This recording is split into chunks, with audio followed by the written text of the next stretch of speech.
ભીમ આર્મીના પ્રદેશ અધ્યક્ષ કમલેશ ધવલે પત્રકાર વિજયકુમાર મકવાણા પર થયેલા અનિચ્છનીય બનાવ મામલે તાલુકા પોલીસ ઇન્સ્પેક્ટરને સીધો ફોન કરી નિષ્પક્ષ તપાસની માંગ કરી. તેને સ્પષ્ટ જણાવ્યું કે ખોટી ફરિયાદ ન લેવાય, ગેરકાનૂની પગલાં ન લેવાય અને પત્રકાર કે સામાન્ય નાગરિક પર દબાણ નહીં કરવા, કાયદાકીય હકમાં રહી પારદર્શક કામગીરી કરવા તેઓએ અનુરોધ કર્યો.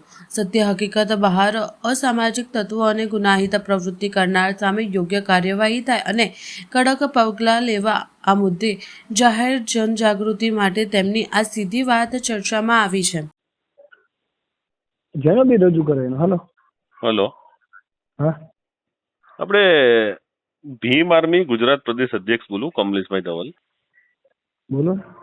આપણે વિજયભાઈ મકવાણા જે પત્રકાર છે એમની ફરિયાદ કેમ દાખલ નથી થતી? એ આજે આવ્યા હતા, મારે એમની સાથે વાત થઈ છે, પછી આવું છું એમ કીધું છે. ના 19 તારીખથી એમણે અરજી આપી છે. ગઈકાલ સુધી તમે એવું કીધું કે ફરિયાદ લઈ લેશું અમે, પણ ફરિયાદ હજી સુધી દાખલ થઈ નથી. આજે મારે એમની સાથે વાત થઈ છે. એમને હમણાં જ મને ફોન કર્યો હતો કે ફરિયાદ લેતા નથી, અમે ઘણા પ્રયત્ન કર્યા. 19 તારીખથી અત્યાર સુધી પ્રયત્ન બધા ચાલુ જ હતા. છેલ્લે તમારા ઉચ્ચ કક્ષાના અધિકારીઓ સાથે મુલાકાત કરી ફરિયાદ લેવાનું કીધું, છતાંય નથી લીધી. એવું નથી, એવું તમારે સમજ ફેર થતો હશે. વિજયભાઈ સાથે હમણાં કલાક 2 કલાક પહેલા જ વાત થઈ છે. એવું કીધું કે હું એકાદ દિવસ વિચારીને આવું છું, અને મેં એમને કીધું છે ના એવું નથી. મારી વાત સાંભળો, અભી હાલ મને ફોન કર્યો તો 5 મિનિટ પહેલા એમણે મને ફોન કર્યો, એવું કહી છે કે ભાઈ ફરિયાદ. તો તમને એમણે અલગ વાત કરી હશે, બાકી મારી સાથે વાત થઈ છે. એની સાથે બીજા એક ભાઈ બી હતા. પણ તમે તપાસની જે વાત કરો છો તમે કે આ લઈ આવો પેલું લઈ આવો, તો પ્રિવેન્શન ઓફ એટ્રોસિટી એક્ટ 1989 નો જે પરિપત્ર છે ને એમાં કોઈ પણ તપાસની જરૂર નથી. ગુરુજી, તપાસની વાત ને બધી વસ્તુ બરાબર છે, પણ વાત છેલ્લે જે થઈ છે ને એ આવી થઈ છે મારે એમની સાથે, અને એ વિચારીને આવવાના છે અને આગળની કાર્યવાહી થવાની છે, એટલે તમે નિશ્ચિંત થઈ જાઓ. પણ 19 તારીખથી જે માણસે ફરિયાદ આપેલી છે, આજે 19 ની આજે 24 તારીખ થઈ, હજી સુધી ફરિયાદ દાખલ નથી થઈ. એ ભાઈ એવું કહે છે. એ ભાઈ એવું કહે છે. હવે મને બોલાવે છે કે તમે આવો, તો મારે કાલે આવવું પડે એવું થાય છે. આમ ના તમે નહીં ધક્કો ખાશો. એને કાલે આવવાનું કીધું છે, એટલે આગળની કાર્યવાહી તમને હું એને અત્યારે એ ભાઈને મોકલું ત્યાં, તમે ફરિયાદ લઈ લો ને. કેમ ફરિયાદ નથી લેતા? પણ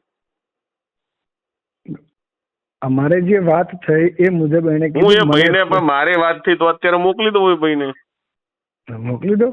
બરાબર, એમને ફરિયાદની નકલ આપી દો તમે દાખલ કરીને. હા મોકલી દો એમને. હો ને? હા મોકલી દો. હા, એટલે એ બધા સામસામે ક્રોસ ફરિયાદની વાતો ચાલતી હોય ને. આમાં શું છે, જો મારી વાત સાંભળો, આખા ગુજરાતની અંદર જ્યાં અનુસૂચિત જાતિની ફરિયાદ હોય ને ત્યાં તમે સામસામે ખોટી લૂંટની ફરિયાદ, છેડતીની ફરિયાદ ખોટી અને બુટલેગરોને તમારે છાવરવાના ના હોય. એવું ન હોય. આવા બુટલેગરોને તમારે છાવરવાના જ ના હોય. બિલકુલ નહીં. ના એવું કશું બિલકુલ ની વાત નથી. તમે બુટલેગરોને છાવરો છો ને આવા વ્યવસ્થિત પત્રકારોને બિચારાને હેરાન કરવાના ધંધા છે. ના એવું નથી. તમે મારી વાત સાંભળો, ખોટી તમે કહો છેડતીની ફરિયાદ લેશું, લૂંટની ફરિયાદ લેશું, એટલે જયારે એટ્રોસિટી એક્ટ નો બનાવ હોય ત્યારે તમે આવા બિચારાઓને તમારે ના એ તમારી વાત અયોગ્ય છે. એવું કશું છે નહીં કે અમે આવું કરીએ. પણ શેની સામે ક્રોસ ફરિયાદ છે નહીં હોય. જે હશે એ પત્રકાર છે, આજે દારૂ વેચતા હોય ત્યાં બરાબર છે. એ તો જે હશે ને એવું અમે કરીશું. તમે ચિંતા છોડો ને. તમે તારે એમને અત્યારે આવવું હોય ને એમને મોકલી આપો. હા તો મોકલી જ આપું, તમે ફરિયાદ લઈ લો. બરાબર, તમે બાકી ક્રોસ ફરિયાદ ની એમને બીક ના બતાવો કે અમે આ ક્રોસ ફરિયાદ લેશું, અમે આ લેશું. બીક ની વાત જ નથી. બીક બતાવવાની જ વાત છે. તમે ક્રોસ ફરિયાદ ની શા માટે ધમકી આપો છો? અને ધમકી બમકી ની ક્યાં વાત છે ભાઈ? બુટલેગરો એવું કે અમારી ક્રોસ ફરિયાદ લો તમે લઈ લો. ફરિયાદ આપે એટલે લેવી પડે પેલા. એમાં છૂટકો નથી. ફરિયાદ આપે એટલે તમે છેડતીની ફરિયાદ ને લૂંટની ફરિયાદ નહીં લો એમ? એટલે તમે શું કહો છો? મને શું કહેવા માંગો છો? એટલે એ લોકો તમને કે અમારી આવી ફરિયાદ લઈ લો એટલે તમે લઈ લેશો એમ? એટલે મારે નહીં લેવાની એવું કહો છો તમે? એટલે એ છેડતીની ફરિયાદ એમને તમે દાખલ કરજો એમ? એટલે એમ ક્યાં વાત છે? એ પત્રકારે મને એવું કીધું કે મને આવું કહી છે એમ.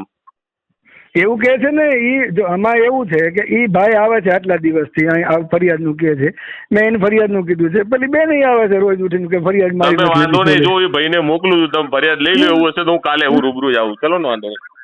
કઈ વાંધો નહીં. હો ને? હા હા. જી હા.